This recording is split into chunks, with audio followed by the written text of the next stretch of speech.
प्रतिबिंब द रिफ्लेक्शनच्या 6व्या भागामध्ये पुन्हा एकदा आपलं सगळ्यांचं स्वागत करते आणि आजचा विषय घेऊन येत आहे की लग्नाला काही योग्य वय असतं का? खरंच लग्नासाठी काही योग्य वय असतं का? आणि योग्य वय असेल तर ते काय आहे आणि ते कसं ठरवायचं?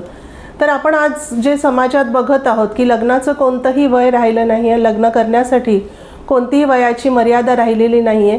तर अगदी 35 40 आणि 45 मध्येही मुलं आणि मुली सर्रास लग्न करत आहेत. पण त्याचा परिणाम काय होत आहे तेही आपण बघणार आहोत आणि ते बघत असतानाच आपण थोडं इतिहासात जाणार आहोत की लग्नाची जेव्हा सुरुवात झाली तेव्हा अगदी लहान मुलांचे लग्न होत होते. तेव्हा मुलगीही लहान असायची, मुलगाही लहान असायचा. अगदी 9-10 वर्षाचे असताना त्यांचं लग्न होत होतं आणि ते एकत्र वाढत होते आणि एकत्र वाढून ते एकमेकांशी जे लग्न करत होते त्याच्यामध्ये ते संसार थाटत होते. पण ह्या बालविवाहांवर प्रतिबंध आल्यानंतर सरकारनेही त्याच्यावर विचार केला आणि त्यावेळेचा कायदा कडक करून 18 वर्ष मुलींसाठी आणि 21 वर्ष मुलांसाठी असा तो कायदा आहे. आणि आज भारतामध्ये सर्रास आपण ह्या कायद्यावरच अंमलबजावणी करत आहोत. त्याच्या आधी जे कोणी लग्न करतात त्याला कायद्याने मान्यता नाही किंवा तो एक गुन्हा म्हणून आपल्या कायद्यामध्ये नोंदवला जातो. पण आज 18 वर्षानंतर मुली लग्न करू शकतात, 21 वर्षानंतर मुलं लग्न करू शकतात.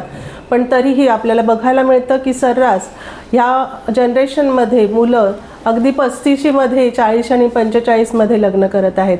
तर याचा खरंच काही दुष्परिणाम होत आहे का? किंवा याला काही आपण साच्यामध्ये बसवू शकतो का? किंवा योग्य वय काय हे ठरवू शकतो का? तर खरंच आपण त्याच्याकडे गंभीरपणे बघण्याची गरज आहे. मुलांसाठी लग्नाच्या वयाचं असं विशेष काही बंधन नाही किंवा निसर्गाने त्यांना कोणता नियम लागू करून दिलेला नाही. अगदी 60-70मध्ये सुद्धा ते तितकेच ॲक्टिव्ह असतात आणि तितकंच ते सक्षम आहेत पुढची पिढी घडवण्यासाठी. पण स्त्रियांसाठी तसं नाही आहे. स्त्रियांसाठी एक मर्यादित काळ दिलेला आहे की त्यांचं जे मासिक पाळी आहे त्याचे काही निकष आहेत आणि त्याच दरम्यान ती प्रजननक्षम असते आणि ती मुलांना जन्म देऊ शकते.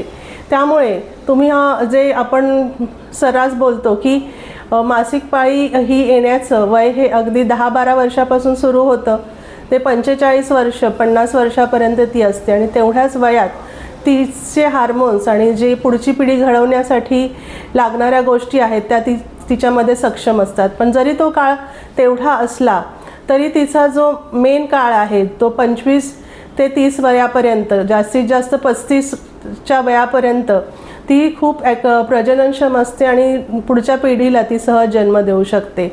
पण एक काळ असा आहे की आज जर तुम्ही 35शीत लग्न करत आहात तर तुम्हाला पुढची पिढी घडवण्यासाठी किंवा तुमचं पुढचं जनरेशन तुम्ही वाढवण्यासाठी येणारा जो मार्ग आहे तो स्वतःहून खडतर बनवत आहात.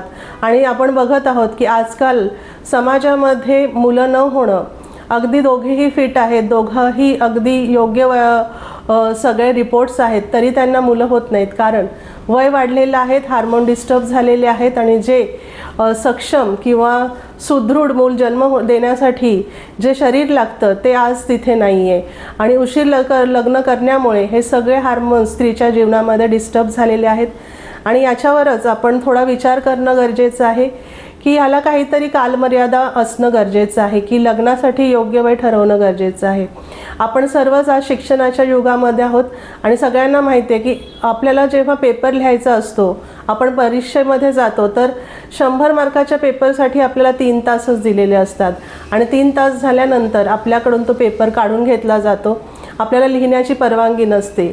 तसंच जर 100 मार्कासाठी 3 तासाचा वेळ हा योग्य वेळ ठरवलेला आहे तर मग मुलींच्या लग्नासाठी योग्य वय काय आहे?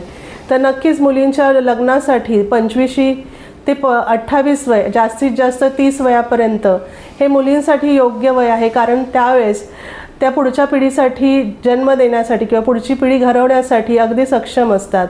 आणि आज आपण जर समाज बघितला तर आजही समाजामध्ये जर तुमचं 25 वयामध्ये लग्न झालं आणि तुम्ही जास्तीत जास्त 27 किंवा 28 वयामध्ये तुमचं पहिलं मूल झालं आणि ते जर मुलगी असेल तर नक्कीच घरचे सगळे सांगतात की एकानंतर अजून दुसरं एखादं होऊ दे. तेच मुलगा झाला तर कितीतरी आज कुटुंब आहेत की ते थांबतीलही, पण मुलगी असेल तर दुसऱ्याची ही इच्छा होतेच. आणि सगळे आपल्याला सांगतात, आपले स्वतःचे आई वडील आणि सासू सासरे आणि बाकीचेही सांगतात, एक मुलगी झाली अजून एखादं होऊ दे. कारण आज आपल्या समाजामध्ये आपण किती प्रगल्भ झालेलो असलो तरी एक मुलाची अपेक्षा असते. आणि जर तुम्ही 27मध्ये एक मूल झालेलं आहे तर कमीत कमी 3 ते 4 वर्षाचा गॅप देऊन तुमचं दुसरं मूल होणार असतं आणि ते मग 32मध्ये आणि 33मध्ये तुम्ही त्या चान्स घेता आणि मग त्याच्यानंतर परत तुम्हाला ते दुसरं मूल सांभाळायचं. याच्यातच तुमचे 10 वर्ष निघून गेलेले असतात आणि तुम्हाला समजत नाही. त्यामुळे तुम्ही जर 25मध्ये लग्न केलं, 2 वर्ष तुम्ही जर जे नवीन लग्न आहे त्याचा आनंद घेतला, तर तुम्ही 35पर्यंत 2 मुलं व्यवस्थित तुमचं कुटुंब स्थापित करू शकता. पण तेच तुम्ही जर 35पर्यंत लग्नच नाही केलं तर पुढची पिढी कशी घडणार? आणि पुढच्या पिढी घडण्यासाठी लागणारं तुमचं शरीर तयार नसणार आहे. सर्व हार्मोन डिस्टर्ब झालेले असणार आहेत, सर्व शरीर प्रकृतीवर परिणाम झालेला असणार आणि येणारं जे मूल त्याच्यानंतर येणार आहे. जर आपण मेडिकलकडे बघितलं तर मेडिकलमध्ये आज खूप काही सांगतात की 35 नंतरचे जे फर्स्ट प्रेग्नन्सी आहे ती किती कॉम्प्लिकेटेड आहे.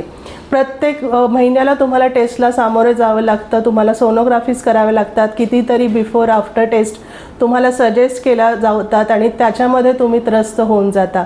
पण तेच तुम्ही 25मध्ये लग्न केलेलं असेल तर ह्या गोष्टी अगदी सहज सोप्या आणि त्याचा आनंद तुम्ही घेऊ शकता.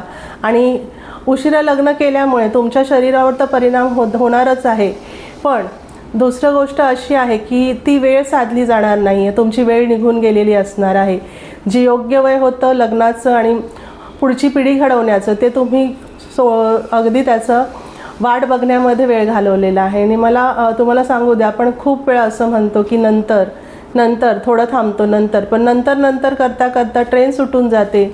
नंतर म्हणता फूल सुकून जातं. नंतर म्हणता चहा थंड होतो. नंतर म्हणता ट्रेन निघून जाते आणि नंतर म्हणताच वेळही निघून जाते.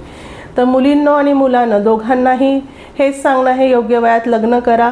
लग्नाचं वय हे मुलींसाठी 25 ते 27, त्यानंतर त्यांच्यासाठी रेड अलर्टची घंटा वाजायला सुरू होते आणि शरीर नंतर तुमचे हार्मोन डिस्टर्ब व्हायला लागतात आणि पुढच्या सर्व गोष्टी अवघड होऊन जातात. मुलांसाठी तेच आहे की योग्य वयात लग्न केलं तर पुढचं जे तुमचा संसार आहे, कुटुंब आहे, ते तुम्ही लवकर स्थापित कराल आणि तुम्ही एक दोघे एकत्र मिळून सुंदर असं कुटुंब जे स्वप्न बघणार आहात ते स्वप्न तुमच्या 2 मुलांसकट तुम्ही पूर्ण करू शकणार आहात.